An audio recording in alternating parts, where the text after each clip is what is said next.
I was born to two Holocaust survivors who arrived in Israel after World War II, after losing their entire family and all their possessions. But what they didn't lose was their love for music. And I grew up in an environment where people didn't have enough food, people did not have clothing, they didn't have any luxuries whatsoever, but they had music. Almost every child when I was growing up was studying an instrument, either piano, violin, recorder, anything.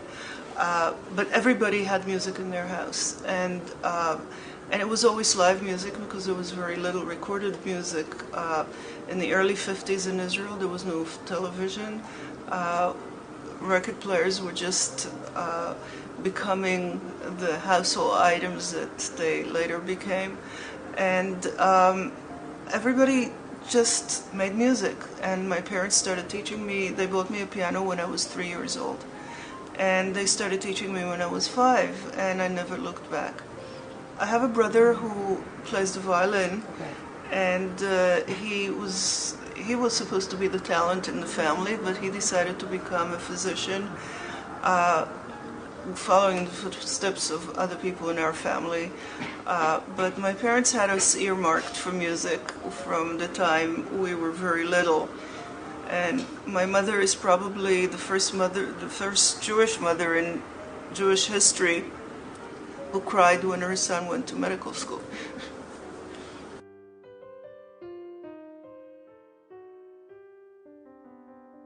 The nice thing about growing up in Israel in those days is that if you played an instrument, you weren't an oddball. You weren't somebody who was strange, and you were admired. People really respected talent. They respected the music, even if they were not interested themselves. They respected somebody who was involved in it. So I was always looked for to play in school functions and to accompany people. I was playing chamber music when I was 10 years old with various members of my class. And I grew up in a musical environment that produced a tremendous number of great violinists. Itzhak Perlman, Pinky Zuckerman, they grew up in my hometown, and they studied with the great teachers. We were the beneficiaries of all the Jewish intelligentsia that fled Europe over the years of the war and settled in Israel and started teaching there. So my teacher was the musical grandchild of Bartók. Her teacher studied with Bartók, and she brought with her, as did many of the teachers in those days, all the European values and love, respect for music and for tradition.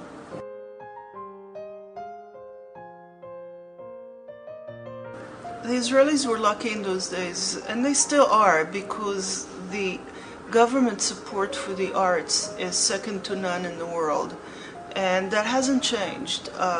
There have been some cuts during bad times, but Israel has more orchestras per capita than any other country in the world, and even in 1945, when there was really literally no food for anybody, there was a great orchestra, the Israel Philharmonic. And that's due to the fact that these people had to escape Europe. And they came with their instruments and with their love for music, and they created a tremendous cultural environment in the country.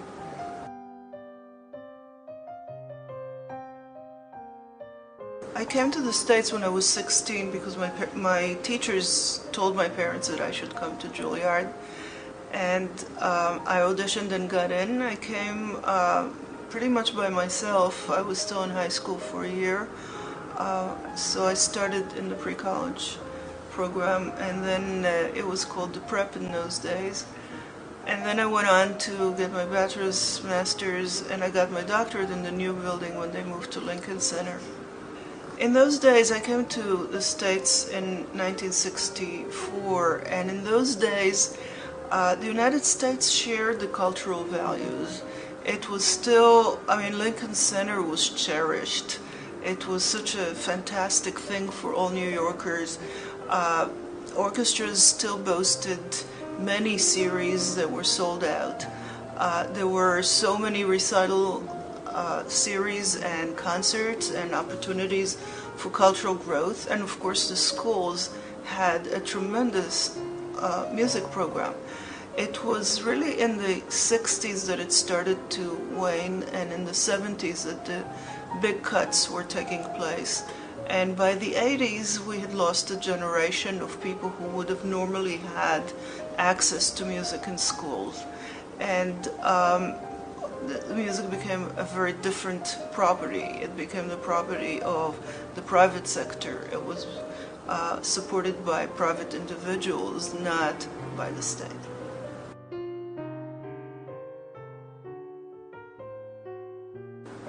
An excellent teacher, first of all, has to love teaching.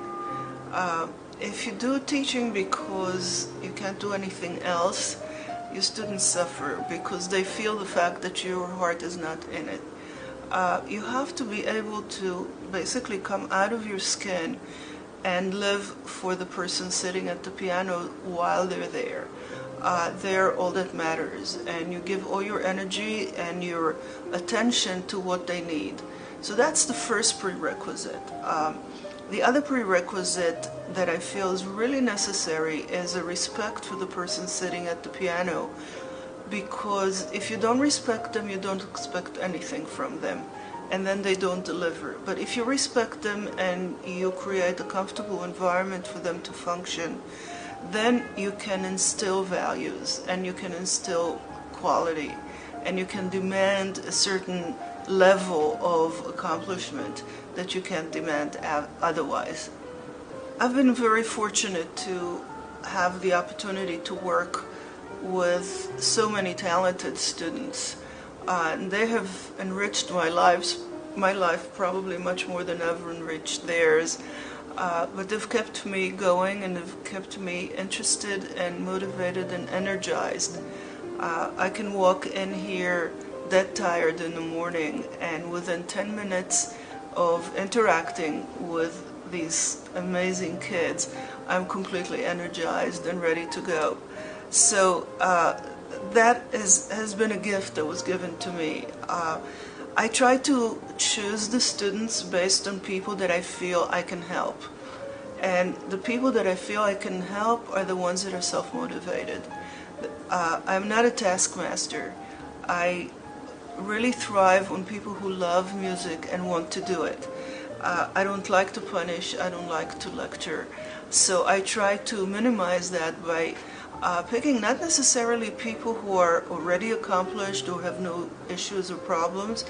I don't mind dealing with that, and I have infinite patience for that if I know that the person at the piano really wants it and is trying their best. I have no patience with people who are incredibly talented and put in zero effort. But I have a tremendous amount of patience with people who have problems and have issues, but want to solve them and are trying their best.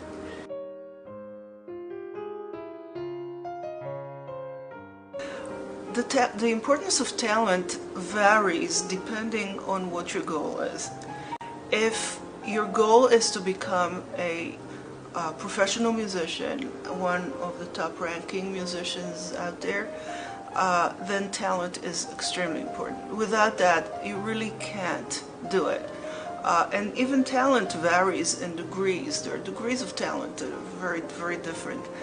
But if you want to love music and you want to have music enrich your life, and you feel a connection and an affinity to musical sounds, and they make you happy, they add to your self-enrichment, then talent is not as important. You just have to develop your ability to listen to music and to hear music in a way that can enrich your life. And play for yourself, for your own enjoyment. If you're playing for yourself, no, it doesn't really matter what you sound like. It matters what it does to you, and if it makes you happy, that's wonderful. But if you're playing for other people, you have a responsibility. You have a responsibility to the composer, you have a responsibility to the style, you have a responsibility to your own self-image, and that's a whole different story.